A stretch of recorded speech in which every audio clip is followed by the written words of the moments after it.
السلام علیکم دوستای عزیز. سفر ما به طرف مرمر.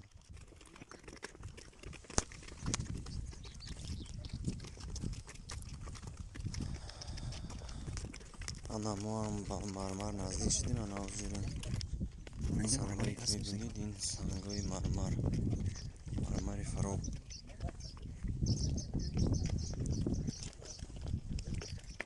پیشی بابای جولی رفت اومده استادیم.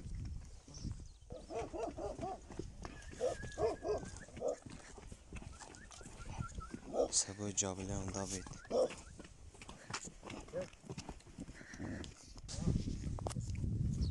ای دمتا گیره آدم خودی. خب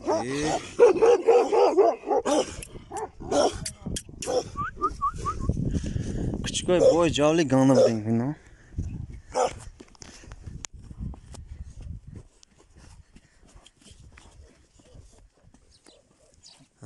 من دوستای عزیز نزد کوشی بابای جولی نزدیک شده استودیم. کلکه بابای جولی بچه ایتره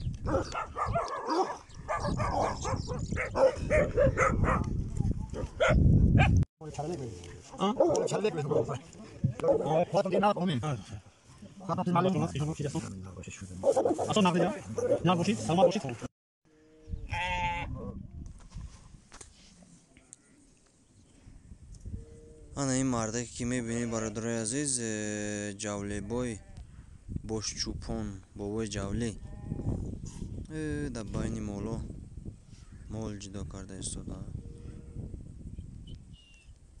امروز مردم بسیار آمدگی روزی مال دیگر طرف میبرن، یعنی که لیلاق از اینجا میکوچن به طرف لیلاق میرون.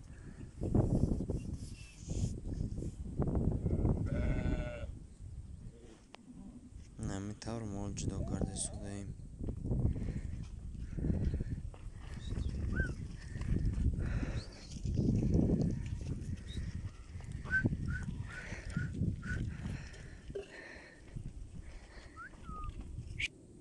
سگای بابای جولی خواب رفتن.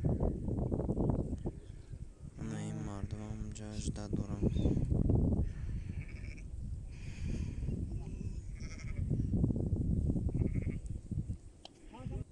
من این مردک با فکرم پوری زور دیوانه پخته شده است.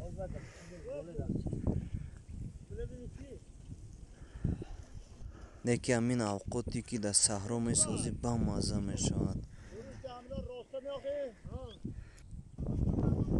انا اینجا باشد برادرای عزیز مال بابای حیید بای مامور